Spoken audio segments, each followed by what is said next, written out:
नमस्कार। DD news के इस विशेष बुलेटिन में आप सभी का स्वागत। मैं हूं आपके साथ भावना नैयर और मेरे साथ है मेरी सहयोगी दीपाली, जो अब तक सांकेतिक भाषा में खबरें प्रस्तुत करेंगी। शुरुआत सुबह की सुर्खियों के साथ। पीएम मोदी और राष्ट्रपति पुतिन की द्विपक्षीय बातचीत आज। परस्पर हित के क्षेत्रीय और वैश्विक मुद्दों पर होगी बातचीत। व्यापार, अर्थव्यवस्था, स्वास्थ्य के मुद्दों पर समझौते होने की संभावना। राष्ट्रपति भवन में रूसी राष्ट्रपति पुतिन का होगा औपचारिक स्वागत। राजघाट पर महात्मा गांधी की समाधि पर अर्पित करेंगे पुष्पांजलि। पुतिन के सम्मान में राष्ट्रपति मुर्मू आज करेंगी भोज का आयोजन।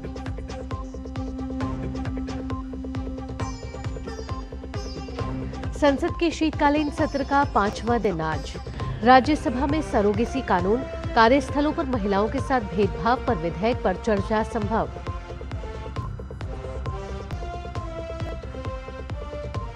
जीडीपी और घटती महंगाई के बीच रेपो दर का ऐलान आज। आरबीआई की एमपीसी बैठक के बाद गवर्नर करेंगे घोषणा। और एफआईएच पुरुष जूनियर हॉकी विश्व कप में आज क्वार्टर फाइनल में भारत के सामने बेल्जियम की चुनौती। टूर्नामेंट में भारत ने किया है अब तक का सर्वश्रेष्ठ प्रदर्शन। अब खबरें विस्तार से। प्रधानमंत्री नरेंद्र मोदी आज नई दिल्ली में रूस के राष्ट्रपति व्लादिमीर पुतिन के साथ द्विपक्षीय वार्ता करेंगे। इस दौरान दोनों नेता द्विपक्षीय संबंधों में प्रगति की समीक्षा करेंगे और आपसी हित के क्षेत्रीय और वैश्विक मुद्दों पर विचार विमर्श करेंगे। वार्ता में व्यापार, अर्थव्यवस्था, स्वास्थ्य सेवा, शिक्षा, संस्कृति और मीडिया से संबंधित क्षेत्रों सहित कई समझौतों पर हस्ताक्षर होने की संभावना है। राष्ट्रपति पुतिन 23वें भारत रूस वार्षिक शिखर सम्मेलन के लिए भारत की सरकारी दौरे पर कल शाम नई दिल्ली पहुंचे। प्रधानमंत्री मोदी ने हवाई अड्डे पर उनका गर्मजोशी से स्वागत किया। रूस के राष्ट्रपति व्लादिमीर पुतिन का आज सुबह राष्ट्रपति भवन में औपचारिक स्वागत किया जाएगा। वे राजघाट पर महात्मा गांधी की समाधि पर पुष्पांजलि अर्पित करेंगे। राष्ट्रपति द्रौपदी मुर्मू आज शाम रूसी राष्ट्रपति पुतिन के सम्मान में भोज का आयोजन करेंगी। आपको बता दें कि भारत और रूस अपनी रणनीतिक साझेदारी की घोषणा की 25वीं वर्षगांठ मना रहा है। प्रधानमंत्री नरेंद्र मोदी ने रूस के राष्ट्रपति व्लादिमीर पुतिन को रूसी भाषा में गीता की एक कॉपी भेंट की है। पीएम मोदी ने एक्स पर इसकी एक तस्वीर साझा करते हुए लिखा, राष्ट्रपति पुतिन को रूसी भाषा में गीता की एक कॉपी भेंट की। गीता की शिक्षाएं दुनिया भर में लाखों लोगों को प्रेरणा देती हैं। रूस के राष्ट्रपति व्लादिमीर पुतिन की भारत यात्रा के मद्देनजर दिल्ली ट्रैफिक पुलिस ने आज के लिए एक विस्तृत ट्रैफिक एडवाइजरी जारी की है। ट्रैफिक पुलिस ने बताया है कि डब्ल्यू पॉइंट, ए पॉइंट, आईटीओ चौक, बहादुर शाह जफर मार्ग, दिल्ली गेट, जवाहरलाल नेहरू मार्ग, Rajghat crossing, Shantivan crossing, Hanuman Setu Y point, Netaji Subhash मार्ग, निषाद राजमार्ग, Salimgarh flyover bypass, MGM Pragati Maidan tunnel से हनुमान सेतु, कश्मीरी गेट, विकास मार्ग और आईपी मार्ग जैसे हाई डेंसिटी जोन के आसपास कैरिजवे और सर्विस लेन पर यातायात को रेगुलेट किया जाएगा।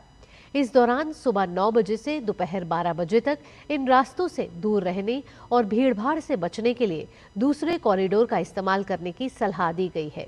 जबकि बहादुर शाह जफर मार्ग, जेएलएन मार्ग और रिंग रोड, हनुमान सेतु से शांतिवन से राजघाट, आईपी फ्लाईओवर से प्रगति मैदान टनल और निषाद राजमार्ग से आईपी मार्ग पर पार्किंग निषेध रहेगी। इसके अलावा सुबह 10 बजे से 11:30 बजे तक मदर टेरेसा क्रिसेंट, तीन मूर्ति मार्ग, अकबर रोड, एमएलएनपी और जनपथ रोड पर किसी भी गाड़ी को रुकने या पार्क करने की इजाजत नहीं होगी। संसद के शीतकालीन सत्र में आज का दिन निजी सदस्य विधेयकों पर चर्चा का है। कार्यसूची के अनुसार प्रश्नकाल और शून्यकाल के बाद विभिन्न मंत्रालयों से संबंधित संसदीय समितियों की रिपोर्ट पेश की जाएगी। राज्यसभा की सूची में सरोगेसी कानून, कार्यस्थलों पर महिलाओं के साथ भेदभाव, लोक जन प्रतिनिधित्व अधिनियम में संशोधन, साइबर क्राइम और खाद्य सुरक्षा जैसे मुद्दों पर निजी सदस्यों के कई विधेयक शामिल हैं। इन संवेदनशील और सामाजिक महत्व के विषयों पर विस्तृत चर्चा की संभावना है। वहीं लोकसभा की बात करें तो यहां स्वास्थ्य सुरक्षा से राष्ट्रीय सुरक्षा उपकर विधेयक 2025 को कार्यसूची में रखा गया है। इसके अलावा मानसिक स्वास्थ्य, कृषि सुधार, खेल विकास, शिक्षा से जुड़े सुधार और सार्वजनिक स्वास्थ्य पर केंद्रित कई निजी सदस्य विधेयक सूचीबद्ध किए गए हैं। दोनों सदनों में आज का सत्र महत्वपूर्ण विधायी विचार विमर्शों पर केंद्रित रहने की उम्मीद है। वन नेशन वन इलेक्शन की संयुक्त संसदीय समिति यानी कि जेपीसी की बैठक गुरुवार को संसद भवन परिसर में आयोजित की गई, जिसमें विधि आयोग के अध्यक्ष दिनेश माहेश्वरी सहित विधि आयोग के सदस्यों ने प्रतिभाग किया और एक राष्ट्र एक चुनाव प्रस्ताव की व्यवहार्यता, निष्पक्षता और संवैधानिक वैधता को लेकर अपने सुझाव दिए। बैठक के बाद जेपीसी अध्यक्ष पीपी चौधरी ने बताया कि एक राष्ट्र एक चुनाव को लेकर लगातार समिति राय ले रही है। विधि आयोग का सुझाव जेपीसी के लिए महत्वपूर्ण है। गौरतलब है कि वन नेशन वन इलेक्शन की समय सीमा संसद के बजट सत्र के दूसरे हिस्से के अंतिम सप्ताह के पहले दिन तक के लिए बढ़ा दी गई है। केंद्रीय गृह एवं सहकारिता मंत्री अमित शाह आज से गुजरात के 2 दिवसीय दौरे पर रहेंगे, जहां वे गांधीनगर और बनासकांठा में कई कार्यक्रमों में शामिल होंगे। अमित शाह स्वदेशी जागरण मंच के स्वदेशोत्सव का उद्घाटन और नाबार्ड के अर्थ समिट 2025 के समापन समारोह में शिरकत करेंगे। इसके साथ ही तालाब इंटरलिंकिंग परियोजनाओं की समीक्षा बैठक और गांधीनगर महानगर पालिका के विभिन्न विकास कार्यों, नवनिर्मित बगीचा, योग स्टूडियो, LC11 पर नवनिर्मित रेलवे ओवरब्रिज, खेल परिसर और PNG गैस लाइन का उद्घाटन करेंगे। वे सर्व शिक्षा अभियान के तहत नवीनीकृत विद्यालयों का उद्घाटन और संसद खेल महोत्सव के समापन में भी शामिल होंगे। इसके साथ ही सहकारिता मंत्रालय की परामर्शदात्री समिति बनास डेयरी की डेयरी विकास, कृषि मूल्य संवर्धन, जल संरक्षण और ग्रामीण सहकारिता से जुड़ी पहलों की समीक्षा करेंगे। वहीं गृह मंत्री अमित शाह 6 दिसंबर को सनादर में जनसभा को संबोधित करेंगे और बायो CNG एवं उर्वरक संयंत्र का उद्घाटन करेंगे। वे 150 TPD मिल्क पाउडर और बेबी फूड संयंत्र का भूमि पूजन भी करेंगे। इसके अलावा दल बनास डेयरी की उन्नत प्रसंस्करण सुविधाओं, पशुधन केंद्रित प्रयोगशालाओं, सहकारी समितियों, सॉइल टेस्टिंग लैब और अमृत सरोवर परियोजनाओं का भी दौरा करेंगे। NIA ने गुरुवार को अवैध हथियार और गोला बारूद तस्करी से जुड़े संगठित नेटवर्क पर बड़ी कार्रवाई करते हुए 4 आरोपियों को गिरफ्तार किया।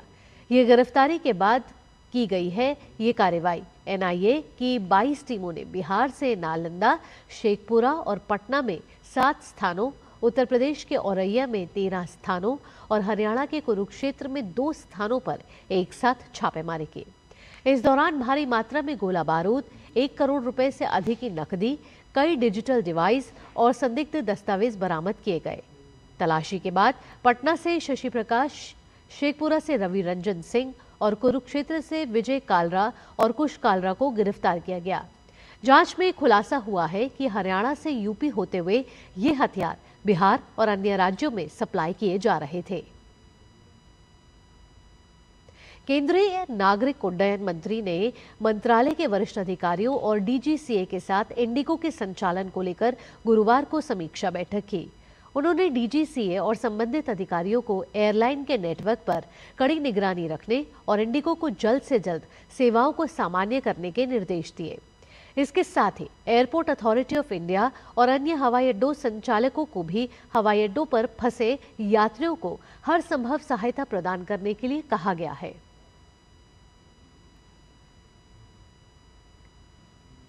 DGCA की सख्ती के बीच इंडिगो ने आधिकारिक बयान जारी कर मौजूदा स्थिति पर माफी मांगी और जल्द सामान्य संचालन बहाल करने का भरोसा दिया है। एयरलाइन ने कहा कि पिछले 2 दिनों में इंडिगो के नेटवर्क और संचालन में व्यापक व्यवधान आया है। हम सभी यात्रियों और हितधारकों से खेद प्रकट करते हैं। हमारी टीमें MOCA, DGCA, BCAS, AAI और एयरपोर्ट ऑपरेटरों के साथ समन्वय कर स्थिति को सामान्य करने में जुटी हुई है। ग्राहकों को लगातार अपडेट दिया जा रहा है और उनसे अपने उड़ानों की स्थिति जांचने की अपील की गई है। भारतीय रिजर्व बैंक की मौद्रिक नीति समिति की 3 दिवसीय बैठक के नतीजे आज घोषित किए जाएंगे। बैठक की शुरुआत 3 दिसंबर को हुई थी और आज इस बैठक का अंतिम दिन है। समिति के अध्यक्ष और आरबीआई गवर्नर संजय मल्होत्रा सुबह 10 बजे बैठक में लिए गए परिणाम की घोषणा करेंगे। आरबीआई गवर्नर संजय मल्होत्रा बढ़ती हुई अर्थव्यवस्था और रिकॉर्ड निम्न मुद्रास्फीति के मद्देनजर रेपो रेट में कटौती भी कर सकते हैं। FIH पुरुष जूनियर हॉकी विश्व कप में आज भारतीय टीम का सामना बेल्जियम से होगा। भारत ने पूल बी में चिली, ओमान और स्विट्जरलैंड को हराकर नॉकआउट दौर में प्रवेश किया, लेकिन टीम का असली इम्तिहान अब बेल्जियम के खिलाफ होगा। भारतीय टीम ने पूल चरण में 29 गोल किए और एक भी गोल नहीं खाया। टीम का यह प्रदर्शन टूर्नामेंट में भाग ले रही बाकी सभी टीमों से बेहतर है। पूल चरण के मैच में भारतीय टीम ने 18 फील्ड गोल किए, 9 पेनल्टी कॉर्नर और 2 पेनल्टी स्ट्रोक। वहीं बेल्जियम की टीम ने अब तक 22 गोल किए हैं, जिसमें 11 मैदानी गोल और 11 पेनल्टी कॉर्नर शामिल है। इसी के साथ इस विशेष बुलेटिन में इतना ही। मुझे और मेरी सहयोगी दीपाली के साथ टीम को दीजिए अनुमति।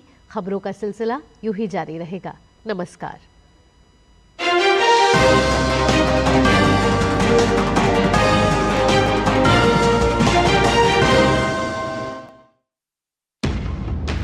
झूठ से भी खतरनाक होता है अधूरा सच, और वैसे ही खतरनाक होती है अधूरी खबर, क्योंकि हर खबर के साथ जुड़ा होता है उसका इतिहास, वर्तमान और भविष्य। देखिए हर बड़ी खबर